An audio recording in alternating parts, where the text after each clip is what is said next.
ce n'est pas une journée comme les autres à laquelle vous vous préparez à assister. Le sujet de cette journée, c'était la prévention des risques professionnels et la qualité de vie au travail. Cela correspond à un projet régional porté par la NFH Midi-Pyrénées. Les objectifs, c'est bien évidemment de permettre à tous les établissements, qu'ils soient petits, qu'ils soient moyens, qu'ils soient gros, qu'ils soient sanitaires, qu'ils soient également médico-sociaux, de s'inscrire et de développer, de construire une démarche durable de prévention des risques professionnels et de qualité de vie au travail. Santé physique, mais aussi santé psychique au travail, avec des conséquences du coup et des risques professionnels qui peuvent prendre différentes formes. La qualité de vie au travail, ça va être une perception tout simplement que les gens vont avoir de leur mieux-être au travail. Il y a plein de facteurs, de conditions qui vont intervenir, notamment la capacité qu'ils auront à s'exprimer et à agir, leur environnement de travail.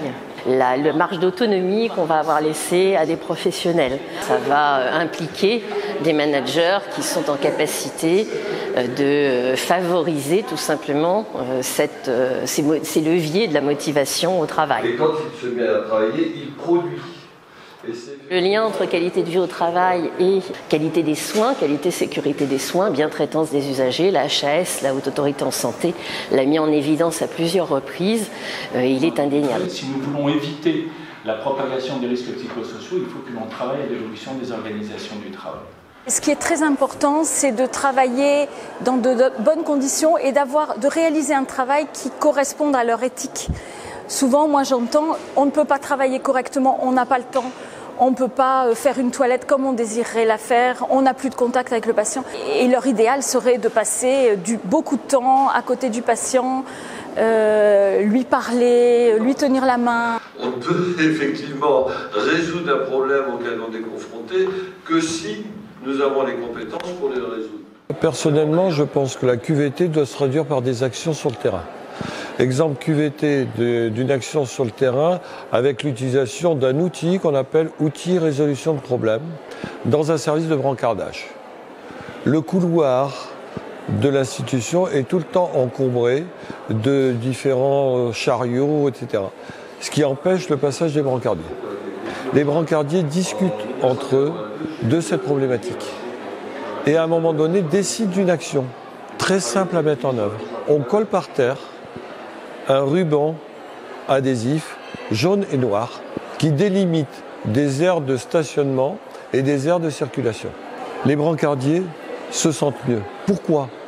Non seulement parce qu'ils passent avec leur chariot, mais aussi parce qu'ils ont été acteurs du changement. Mais il n'y a jamais un moment où on se prend un peu de recul, on se dit, on en est où concrètement vis-à-vis des obligations de l'employeur aujourd'hui en termes de prévention? Où est-ce qu'on en est? Est-ce qu'on respecte bien? Ce que je suis venu chercher, c'est déjà de pouvoir accompagner des cadres de mes établissements pour les confronter à ce concept de qualité de vie au travail. Ce que j'ai trouvé ce matin, c'est une simplicité théorique. C'est intéressant d'avoir des discours simples, concrets, où on sent tout de suite ce qu'on va pouvoir faire en rentrant. Moi, je pars d'une problématique d'absentéisme qui augmente de façon assez brutale, et c'est ça qui nous fait rentrer dans la démarche. Donc si l'absentéisme baisse, c'est pour moi un indicateur qu'il s'est passé quelque chose de positif à travers cette démarche. Le public présent à cette journée, c'est un public de cadres, de directeurs, de DRH, également de médecins du travail, de référents handicap et de référents qualité et risques professionnels des établissements sanitaires, sociaux, médico-sociaux de la région. Nous étions près de 150 personnes présentes à cette journée.